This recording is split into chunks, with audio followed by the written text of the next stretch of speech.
बाल विकास के विविध आयाम। यथार्थ क्लासेस में मनोविज्ञान के एपिसोड नंबर 3 में आपका स्वागत है। विकास शब्द एक व्यापक है, इसमें मात्रात्मक और गुणात्मक दोनों परिवर्तन शामिल है, अर्थात ये व्यक्ति के संपूर्ण विकास से संबंधित है। पाश्चात्य देशों में बाल मनोविज्ञान का विषय नवीन हो सकता है, परंतु भारतीय देश मनीषिया ने प्रारंभ से ही बाल विकास पर विचार करते हुए कहा है कि बालक की शिक्षा का प्रारंभ गर्भकाल से ही हो जाता है। इसलिए हमारे 16 संस्कारों में से कुछ संस्कार उसके जन्म से पहले ही डिसाइड कर दिए गए। समझ में आ रही नहीं आ रही? चलिए, विकास एक जटिल प्रक्रिया है। सामान्य रूप से विकास बुद्धि, परिपक्वता तथा पोषण आदि अवधारणा को प्राय मिले-जुले अर्थों में इस्तेमाल किया जाता है, परंतु वास्तविकता यह है कि इन सब में कुछ न कुछ अंतर अवश्य होता है।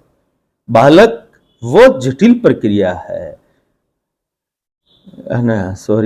विकास वो जटिल प्रक्रिया है जिसके परिणाम स्वरूप बालक या व्यक्ति में अंतर्निहित शक्तियां और गुण पर स्फुटित होते हैं। यदि ध्यानपूर्वक देखा जाए तो कहा जा सकता है कि भौतिक रूप से विकास एक प्रकार से परिवर्तन की ही प्रक्रिया है। यह प्रक्रिया मुख्य रूप से दो तत्वों से परिचालित होती है। ये तत्व है परिपक्वता तथा पोषण। विकास की प्रक्रिया जीवन भर किसी न किसी रूप में चलती रहती है। विकास के परिणाम स्वरूप व्यक्ति में कुछ योग्यतावां, क्षमतावां, मानसिक शक्तियां, सामाजिक, नैतिक और चारित्रिक विशेषताओं का समावेश होता है। अतः विकास एक निरंतर चलने वाली प्रक्रिया है। मनोविज्ञान एक व्यावहारिक विज्ञान है, ठीक है ना? और इस व्यावहारिक विज्ञान की अनेक प्रकार की व्याख्या की गई है।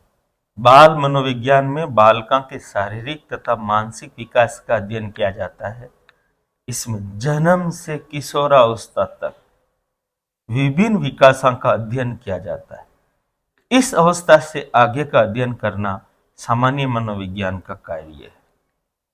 बाल मनोविज्ञान में बालक के व्यवहार का अध्ययन किया जाता है, किंतु विकास के अंतर्गत उन सभी तथ्यों तथा घटकों का अध्ययन किया जाता है जो बालक के व्यवहार को निश्चित स्वरूप प्रदान करते हैं। आरंभ में बालक मनोविज्ञान के अंतर्गत शिशुओं तथा बालकों की समस्याओं के पृथक पृथक अध्ययन किए गए, लेकिन इसमें अध्ययन को पूर्णता नहीं मिली। शिशु शब्द का इस्तेमाल एक व्यापक श्रेणी के रूप में करते हैं, जिसमें जन्म से 3 वर्ष तक की उम्र के बच्चे शामिल होते हैं।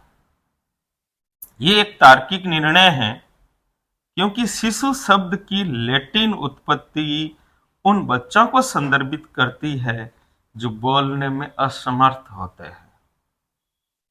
बाल विकास यानी बच्चे का विकास मनुष्य के जन्म से लेकर किशोर अवस्था के अंत तक उनमें होने वाले जैविक और मनोवैज्ञानिक परिवर्तनों को कहते हैं। जब वो धीरे धीरे निर्भरता से और अधिक स्वायत्ता की ओर बढ़ते हैं, चूंकि ये विकासात्मक परिवर्तन काफी हद तक जन्म से पहले के जीवन के दौरान आनुवंशिक कारकों और घटनाओं से प्रभावित होते हैं। जन्म से पहले आनुवंशिक यानी कि हमारे माता और पिता के द्वारा जो आनुवंशिक गुणसूत्र प्राप्त हुआ है, उसी से ही हमारा शरीर डिसाइड होगा। कॉन्सिडेंस नहीं है कि हम मनुष्य बने। हमारा मनुष्य बनना जरूरी था, क्योंकि हमारे माता पिता के गुणसूत्र मनुष्य बनाने के लिए उत्प्रेरित हो रहे थे। इसलिए आनुवंशिकी और जन्म पूर्व विकास को आमतौर पर बच्चा के विकास के अध्ययन के हिस्से के रूप में शामिल किया जाता है।